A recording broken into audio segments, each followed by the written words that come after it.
Aladdin and the Magic Lamp.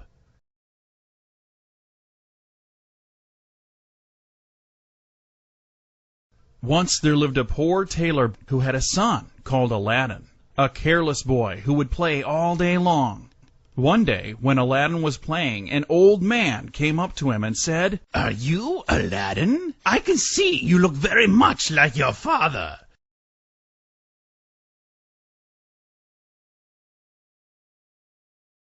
"You don't know me, but I am your uncle. I have been away in a distant country for some time." Thus he befriended Aladdin.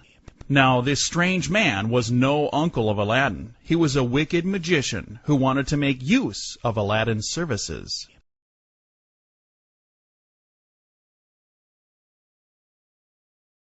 The next day the magician led Aladdin to a beautiful garden outside the city. They went a good way into the country until they came to two mountains divided by a narrow valley. There he lighted a fire and threw into it some powder, all the time repeating strange words. The ground then opened right before them, and a stone trap door appeared. Aladdin got very scared by seeing this.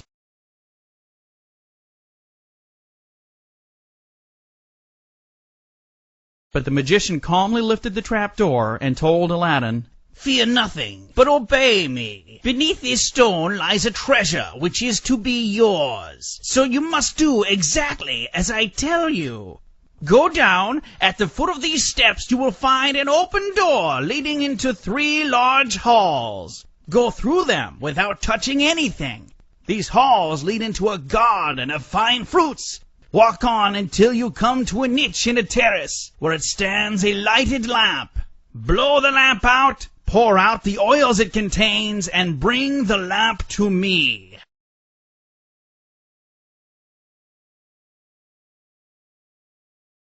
Aladdin went through the door and found all that the magician had told him to be true. He found the lamp, and as he came back through the garden his eyes were dazzled with the bright colored fruits on the trees shining like glass.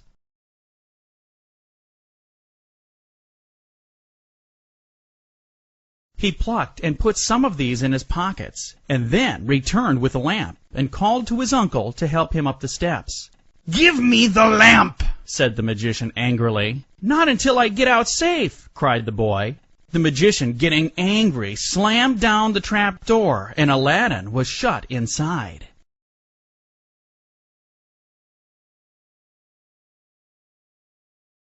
Aladdin was sitting and crying when he happened to rub the lamp by chance. There was a strange sound, and some smoke came out of the lamp. Then the smoke assumed the shape of a strange figure. And the figure said, "Hello, master. I am the genie of the lamp. I am at your command. Please tell me what I can do for you." Aladdin cried, "I just want to go back to my mother." In an instant, Aladdin found himself at home. He told his mother all that had happened. She felt curious and rubbed the lamp. The genie of the lamp rose again and asked for their commands. Aladdin and his mother asked for some food, and the choicest fare instantly appeared on a pretty dish of silver. Aladdin and his mother feasted on the rich fare brought to them.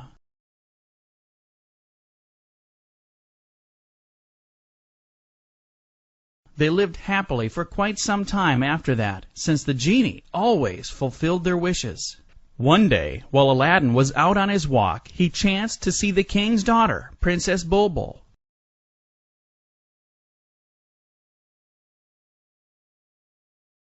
Bulbul was so beautiful, and Aladdin fell in love with her. So Aladdin's mother took a bowl full of the shining fruits he had gathered before, and gifted it to the king, and asked for his daughter to be wed to Aladdin.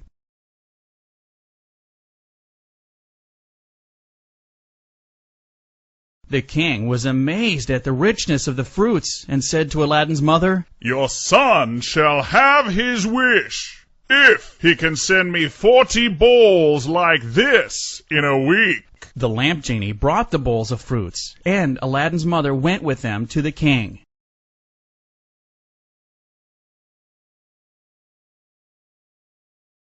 The king was overjoyed at receiving these rich gifts, and had a grand feast to marry Princess Bulbul and Aladdin. Aladdin then ordered the lamp genie to build a superb palace, and the young couple lived there quite happily for some time.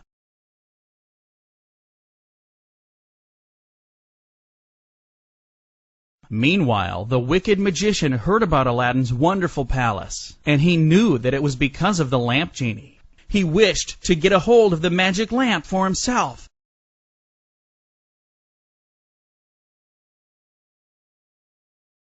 So one day, when Aladdin was out of town, he went near the palace with a basket full of lamps and cried out in the streets, "New lamps for old ones! New lamps for old ones!" On hearing him, the young princess, who did not know the value of Aladdin's old lamp, changed it for a new one, and so the magician got the magic lamp.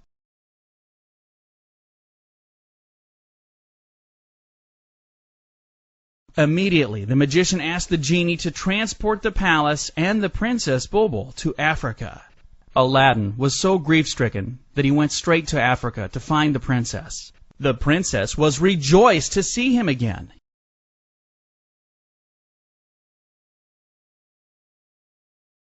He then gave her a powerful sleeping tonic and advised her to pour it into the magician's wine at a dinner that day.